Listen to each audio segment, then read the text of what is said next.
Hi there, and welcome back to After Effects Academy, Volume 1 The Fundamentals. In this lesson, I am going to talk to you about masking and what exactly is masking. So let's dive right in. The first thing I'm going to do is I'm going to bring in some footage, and they're actually photographs that I found to demonstrate what masking is. And this is another way that you can import footage, which is just to go into your Finder. If you're on a Mac, PC, just go to the files, click whatever files it is that you want to import, and just click and drag them into your project window. And there they are. So I'm going to select this first photograph here called Old TV. So in previous lessons, I've shown you how you can open up the file structure here and drop down into transform, and there are position, scale, rotation, opacity, anchor point properties. Another way that you can go directly into any property is to hit the keyboard shortcut for it, which in this case is scale, which is S. And there's scale. If we wanted to do the position property, I hit P on the keyboard and there's position, A for anchor, T for opacity because of transparency. And I'm just going to go over here and I'm going to drag down the scale. Oh, so I've got a nice looking composition, something like so.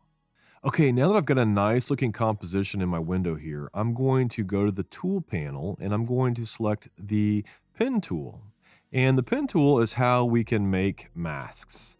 So how do we make a mask? Well, we can do a couple different things here. We can click, click, click, and just keep clicking around the area we want to mask out. And there we have the inside of a TV screen, right? Or let me undo that. We can click and drag and we create these handles. I'm going to zoom in there. All I did was just scroll forward on my mouse and I zoomed in. And I've created a little handle here. And what that handle does is it creates a more of a curve. So I've clicked, I've drug out the handle on this one. I'm going to go to this corner. I'm going to click, I'm going to drag it out. And I'm just looking to see these lines just kind of line up. They don't have to be perfect because I can always come back here and adjust the handles and the points. So I'm just going to continue to move around the edge of this TV screen here. It's a very retro TV screen. And when I click here on the very first point, you can see there's a little circle that is around my pen tool on the bottom right edge. That means I'm going to close this mask. So once I click, it closes the mask and everything is now gone outside of the mask. So in this particular example, I actually want to remove what's inside here and leave everything else outside of this mask. Well, how do I do that? Well, I go over here to my layer, I scroll down the layer, and right above transform is masks. I'm gonna open that up, and here we have our mask, and you can tell it's the right mask. You can see the label here, the cyan color matches the cyan color of the mask in the composition window. So if I was to create multiple masks, and I'll just click here and drag another one, this is a pink one, and you can see down here there's a pink mask that appeared that matches that color. I can go in, I can also change the color of this mask, and it updates here and down here. So I'm gonna go ahead and select that mask and hit delete on the keyboard, and that mask is now gone. So back in our original mask here, I want to change the mode of the mask. And right now it's set to add, and that is the default for any mask that you create. It defaults to add. If I was to select subtract, you can see there, now it's masked out the center of this TV. And before this TV was black and it may not look like anything's gone, but if I go back here to my toggle transparency grid, which we talked about in a previous lesson, and I turn that on, you can see there's nothing there. I can go back to my mask modes. I can switch it to intersect. So what is intersect? Okay, well, let me show you. I'm going to switch it back to add. And then I'm going to draw a second mask here. And I'm going to change this mask to intersect. And you can see where these two masks intersect, that is where our mask is going to happen. There's also modes for lighten, darken, and difference. And I invite you to play around with these different modes and really find out what the power is within each one of these modes. Okay, I'm going to go ahead and delete the mask 2. And back at mask 1, if I was to select none, that's exactly what it sounds like. There's a mask here, but it's not doing anything at this time. It is set to none. Now, you might ask, why would you set it to none? Well, there's different reasons. One reason I can think of right now is I want to actually fine tune this mask. You can see here, this line is going too far onto the bezel of the TV, and I want to fix that. So I'm going to hit V for my selection tool, or I can go up here to selection tool, and I'm just going to click off the mask. So now none of these points are selected. Now I can click on this first point, and I can really just kind of play around with this a little bit and kind of get it to look a little bit nicer and kind of line up with the edge here of the TV.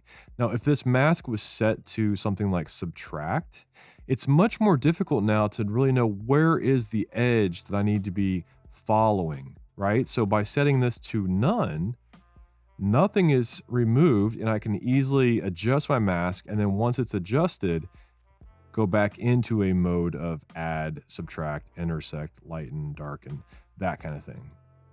So here I am, I'm just going to kind of fine tune this. I feel like maybe I could use an additional point here and here. And it's really easy to do that. All we have to do is go back to our pen tool, and under pen tool, there's add vertex tool. Underneath add vertex tool is delete vertex tool, which does exactly what it sounds like. It deletes the vertex. So we'll go back to add vertex tool, and we'll go ahead and just click right here. And you can see we've added a point. And because this point on the left and the right have handles, this point in the middle will also have handles. I'll hit V on my keyboard for the selection tool, and I'll just fine tune this one. You know, there's no perfect way of masking. It's a lot of trial and error and seeing what works. Now to add a vertex tool again, I could easily just go back here and select it, hit V on my keyboard, and bring that point in. And this doesn't have to be completely perfect, and I'll show you why here in just a minute. We can actually cheat a few things here and make it work a little bit better. So, you know, ideally there could be another point here, another point here. G is my pen tool shortcut, but because I was last using the add vertex tool, when I hit G again, it's going to bring that tool up. So back to V, adjusting, G again, V as in Victor, selection tool. This bottom edge looks pretty nice.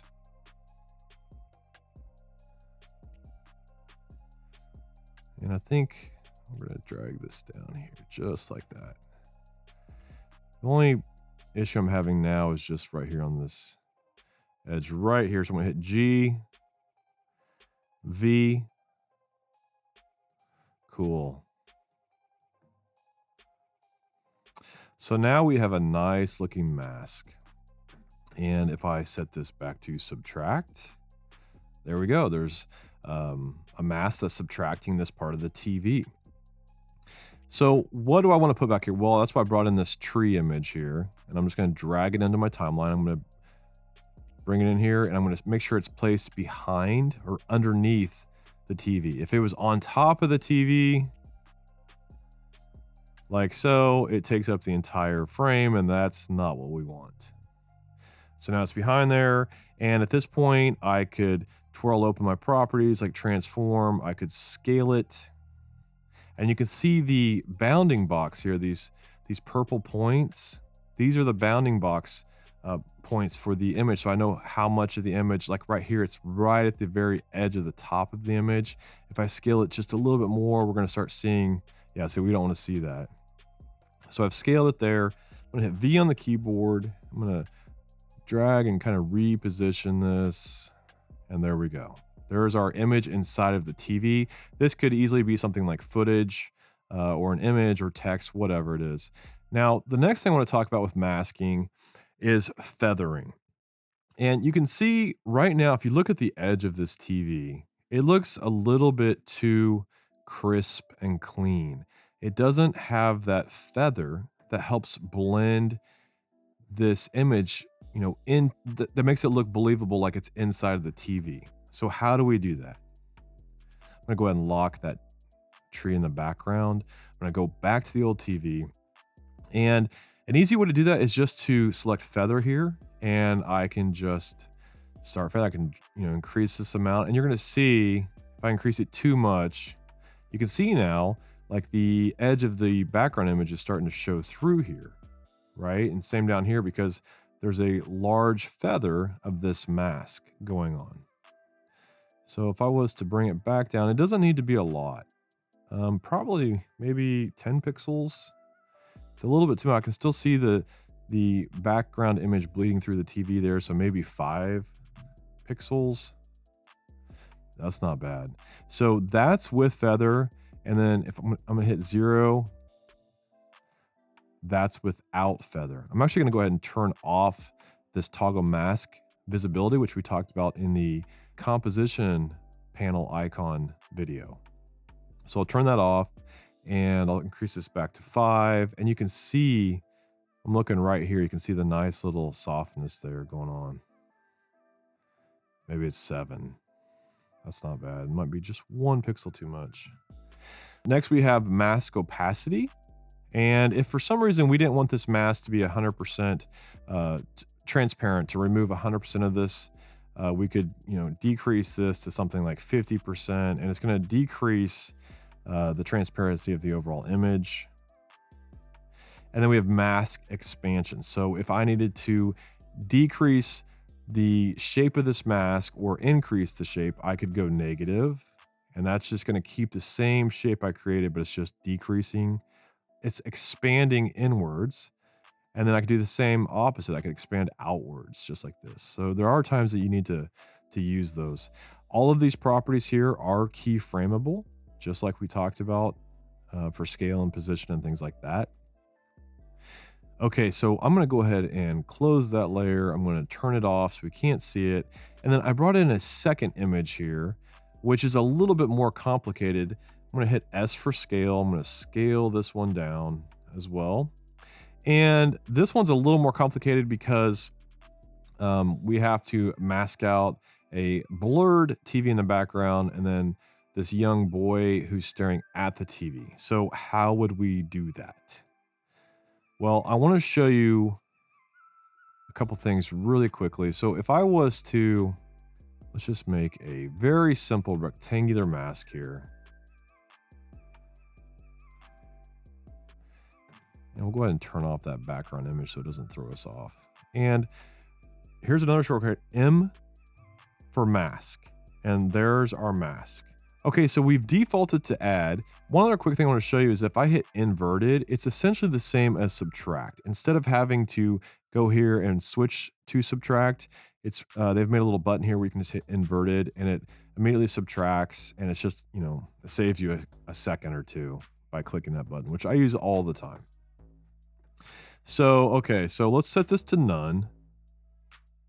And you can see that, by just clicking and creating points, we don't have any handles, right? The curves aren't here with our mask points. So if I just select this point and move it around, it's a very hard angle. And sometimes that works, but for this case, it does not work. I want to create handles. So how would I turn these hard-edged mask vertex points into handles? I'm going to go back up here to the pen tool, and I'm going to say convert vertex tool. All I have to do is click, and boom, you can see it's created these large vertex handles here. Now, at this point, I can take the vertex tool, I can click and drag, I can kind of get it how I want it to be. Before I really fine tune it, I'd probably go through and I'd click that one, make it a little softer. I'd come down here, do the exact same thing, and this last point right there. So now that they're all kind of soft handles, I would probably go back to my selection tool and I'd take that, I'd move it in, I'd zoom way in here.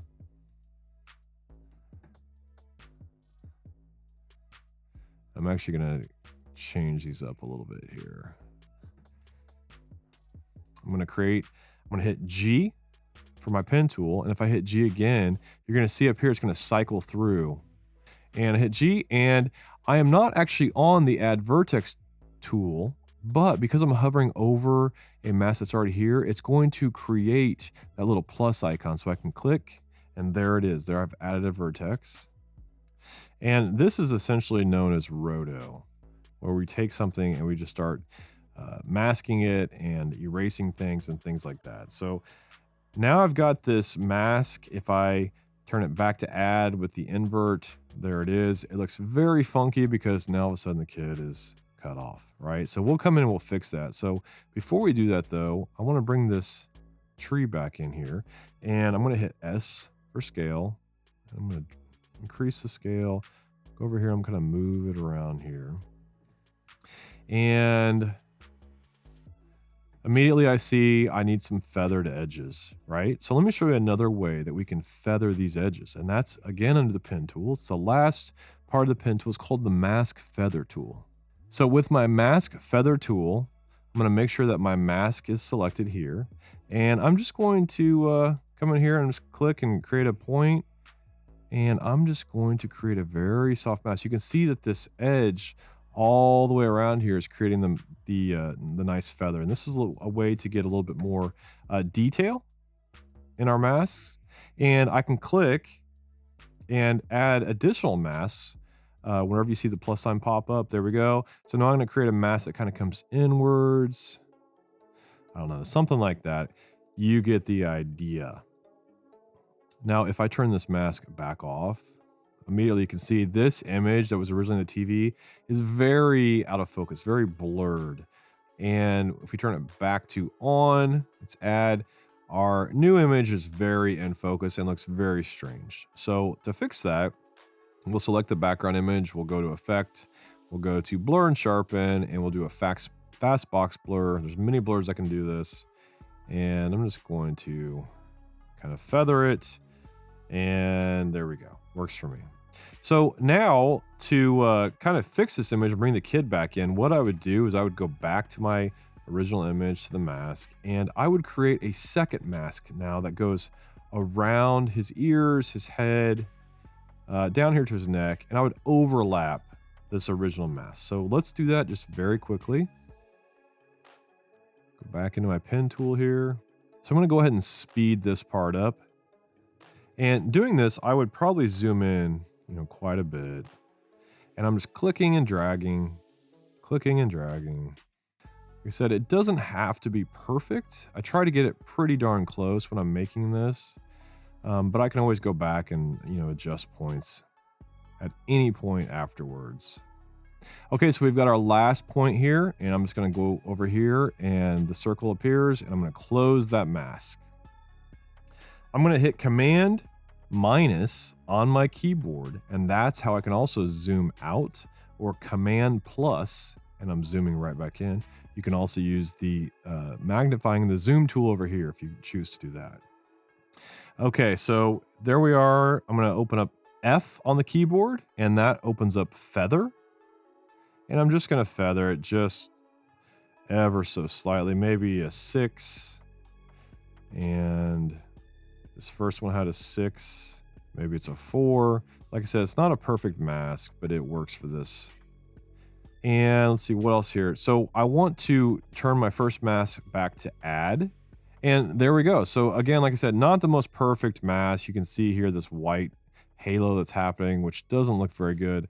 I would go in, I would continue to refine the feathering. I would continue to refine the mask. Maybe I would do something where I would expand here. I would expand it by 10 pixels. So that's looking better.